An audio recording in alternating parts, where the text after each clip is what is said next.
अस्सलामुअलैकुम। हैदराबाद में हनुमान जयंती के जुलूस के दौरान एक गैंगस्टर का पोस्टर देखकर लोगों में काफ़ी हलचल मच गई। यह वाकया सिर्फ एक आम घटना नहीं बल्कि समाजी और कानूनी तौर पर भी काफ़ी सवाल खड़े करता है। रिपोर्ट्स के मुताबिक हैदराबाद में हनुमान जयंती के मौके पर निकलने वाला एक बड़ा जुलूस के दौरान कुछ नौजवानों ने एक प्ले कार्ड उठाया हुआ था जिस पर एक तरफ छत्रपति शिवाजी की तस्वीर थी तो दूसरी तरफ गैंगस्टर की तस्वीर लगी हुई थी। इस प्ले कार्ड पर एक स्लोगन भी लिखा था, आपका बाप आ रहा है। आखिर ये लोग क्या कहना चाहते हैं कि लॉरेंस बिश्नोई जैसा एक गैंगस्टर जो लोगों से पैसे वसूल करता है धमकियां देकर, जिसे ये लोगों ने खुद अपना बाप बनाकर बैठा हुआ है। जरा सोचिए, एक शख्स जो सालों से जेल के अंदर सड़ रहा है, जिसके ऊपर कई लोगों को धमकी देने के इल्जाम लगे हुए, वो लोगों को तक ये लोग हीरो बना रहे हैं। जैसे ही ये मंजर लोगों के सामने आया, तुरंत ही इस पर लोगों ने रिएक्शन देना शुरू कर दिया और सोशल मीडिया पर भी ये बात तेजी से फैल गई। ये पहली बार नहीं है जब इस तरह का मामला सामने आया हो। पिछले साल भी कर्नाटका के अंजनाद्री हिल्स जैसे अहम मकाम पर भी एक नौजवान लॉरेंस की तस्वीर लेकर घूमता हुआ दिखाई दिया था,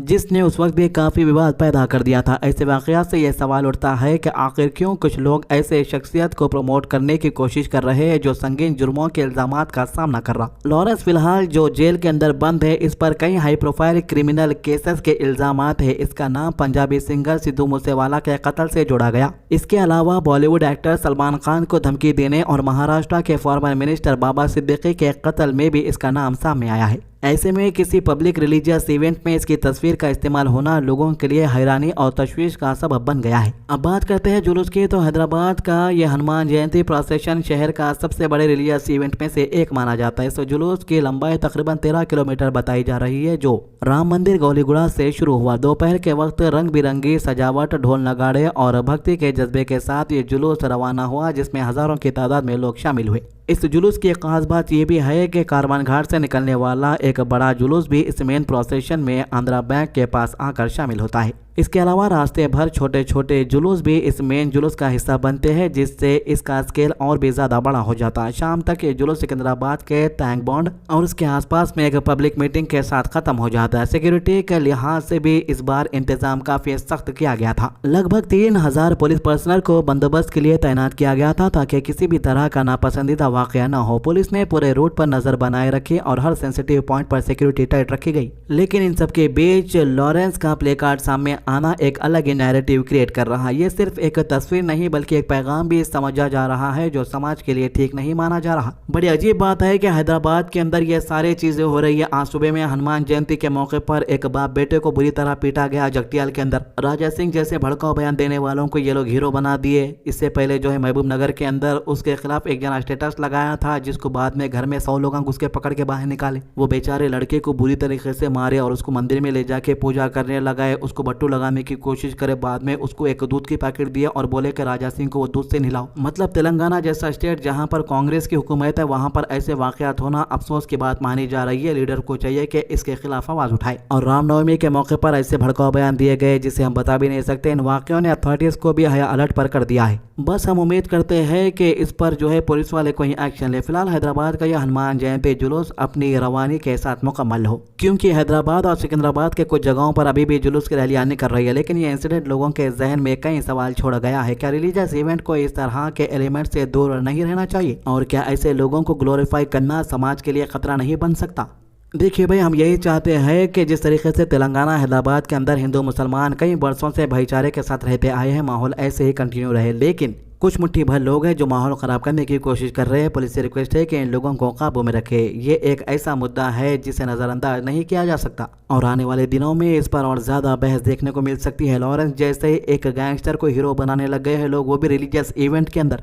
अभी आपके स्क्रीन के ऊपर आप जो वीडियो देख रहे हैं, ये कोई ग्राफिक नहीं है, ना ही कोई फिल्टर है, बल्कि रियल कैमरे से कैप्चर किया हुआ नज़ारा है, जिसे लोग क़यामत की निशानियों में से एक निशानी मान रहे। सोचो जरा, सुबह उठते हैं, घर से बाहर निकलते हैं और पूरा आसमान गहरा लाल हो चुका होता है। ऐसा लाल जो आम सनसेट जैसा नहीं बल्कि बिल्कुल खून जैसा। ग्रीस, लीबिया और इजिप्ट के लोगों ने 1 अप्रैल 2026 को बिल्कुल ये मंजर देखा। सोशल मीडिया पर वीडियोस वायरल होते ही लोग कहने लगे क्या यह क़यामत की निशानी है? लेकिन असल सच क्या है? 1 अप्रैल 2026 को सहारा डेजर्ट से एक बहुत ही ताकतवर सैंडस्टॉर्म उठा। ये आम आंधी नहीं थी, इसमें अरबों की तादाद में बारीक मिट्टी और रेत के ज़रात हवा में उठ गए और तेज़ हवाओं के साथ हज़ारों किलोमीटर दूर तक ट्रैवल कर गए। ये डस्ट लीबिया से होता हुआ मेडिटेरियन सी क्रॉस करके ग्रीस, खासकर क्रेटा और एथेंस तक पहुंच गया। इजिप्ट भी इसकी जड़ में रहा। इस तूफान की वजह से पूरा आसमान ऑरेंज और रेड रंग का हो गया था। दिन के वक्त भी ऐसा लग रहा था जैसे कोई अजीब सी फिल्म चल रही हो। विजुअलिटी कई जगह इतनी कम हो गई कि लोगों को सामने कुछ नजर नहीं आ रहा था। अब सवाल उठता है कि आसमान लाल क्यों हो गया। इसका जवाब साइंस में है। सहारा की मिट्टी में आयरन ऑक्साइड होता है जो असल में वही चीज है जो लोहे पर जंग लगने पर उसे लाल बनाता है। जब ये बारीक पार्टिकल्स हवा में उठकर आसमान में फैल जाते हैं तो ये सनलाइट को इस तरह स्कैटर करते हैं कि ब्लू और ग्रीन रंग फिल्टर हो जाता है और सिर्फ रेड और ऑरेंज ज़्यादा नज़र आता है। इसी वजह से आसमान इतना लाल दिखता है। अच्छा हुआ, गनीमत, अल्लाह का शुक्र है कि ये नज़ारा इंडिया के अंदर नज़र नहीं आया, नहीं तो फिर अनभक्ता खुशी मनाते तो ये भी देखे कि चलो पूरा ऑरेंज और हवा मिट्टी पूरी ऑरेंज हो गई बोल के। तो इस बार का रेपे का तूफान जो इतना पावरफुल बना, इसके पीछे एक बड़ा फैक्टर था साइक्लोन एरमिनियो। इस साइक्लोन ने मेडिटेरियन के ऊपर लो प्रेशर क्रिएट किया जो एक वैक्यूम की तरह सहारा के गर्म और डस्टी हवा को खींचकर यूरोप की तरफ ले गया। हवा की रफ्तार ब्यूफोर्ट स्केल पर लेवल 10 के करीब थी जो एक स्ट्रॉन्ग स्ट्रोम कैटेगरी में आता है। जमीन पर इसका असर भी काफी सीरियस रहा। लीबिया और बेंगाजी और तब्रोक के एयरपोर्ट बंद कर दिए गए। फ्लाइट्स कैंसिल हो गए। स्कूल और ऑफिस टेम्पररी शट कर दिए गए। लोगों को घरों में रहने की हिदायत दी गई क्योंकि हवा में रेत इतना ज्यादा था कि सांस लेना मुश्किल हो रहा था। ग्रीस में गवर्नमेंट ने रेड अलर्ट जारी किया। क्रेटे में टेम्परेचर 30 डिग्री सेल्सियस से ऊपर चला गया। वहां पर 30 डिग्री बोलते कि धूपकाल से भी ज्यादा खतरनाक समझते, समझो 45 में भी जी लेते। दुनिया में कई मुल्कों के अंदर पहली बार ऐसा नजारा देखा जा रहा था जो कई मुल्कों को घेरे हुए था। एथेंस में एक्रोपोलिस जैसे हिस्टोरिकल जगह भी लाल रोशनी में डूबी हुई नजर आई और लोग हैरान रह गए।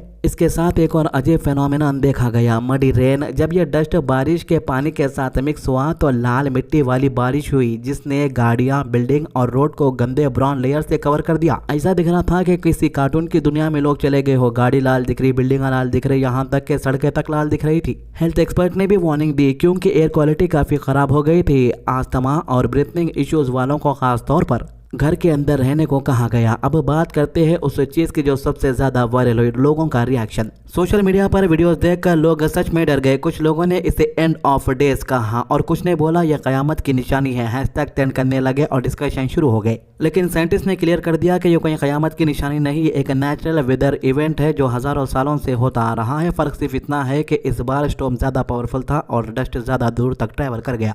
तो कुछ दिन पहले ऑस्ट्रेलिया में भी एक ऐसे ही रेड स्काई इवेंट देखा गया था जो वहां के डस्ट स्टॉर्म की वजह से हुआ। मतलब ये कोई एक आइसोलेटेड या सुपरनेचुरल इवेंट नहीं बल्कि दो अलग नेचुरल वेदर इंसिडेंट्स थे। देखिए, ये जो रेत का तूफान रहता सऊदी और दुबई के लोगों भी देखते, लेकिन लाल कलर का ये जो तूफान है रेड सैंड स्टॉर्म ये नहीं देखेंगे। लेकिन मेरा जो एक्सपीरियंस है पर्सनल, जो मैं 5 साल सऊदी अरब के अंदर रहा, मैं भी जो है एक रेत के तूफान को लाइट ले लिया था। क्या होता भाई रेत के तूफान के अंदर, बल्कि मेरे को भी उतना नॉलेज नहीं था कि बाहर नहीं निकलना, अपन वो जो है डस्ट अपने मुंह के अंदर नहीं जाना। अब देखो भाई, इंडिया के अंदर अपन हर टेम्परेचर से मुकाबला कर लेते। धूप काला भी रहता, ठंड काला भी रहता, बारिश भी पड़ती, ओले भी गिरते। वहां पर जो है कुछ भी ना होता बल्कि अपन भी निकल गए। लेकिन वो डस्ट जो है अपने अलग में जमा हो जाता जिसकी वजह से ड्राई खांसी शुरू हो गई और इसकी वजह से पहली बार हुआ कि मैं किसी सऊदी के हॉस्पिटल में एडमिट होना पड़ा। अब मुसीबत हर किसी को आते भाई, लेकिन वहां पर मुसीबत है तो क्या रहता, बोल तो फैमिली का सपोर्ट नहीं रहता, ना दोस्तों का सपोर्ट रहता। तो खैर, हर मुश्किल के बाद इंसान के वास्ते आसानी है समझो। तो हमारे चैनल को सब्सक्राइब कीजिए, इन वीडियोस को ज़्यादा से ज़्यादा लोगों तक शेयर कीजिए। अल्लाह हाफिज़।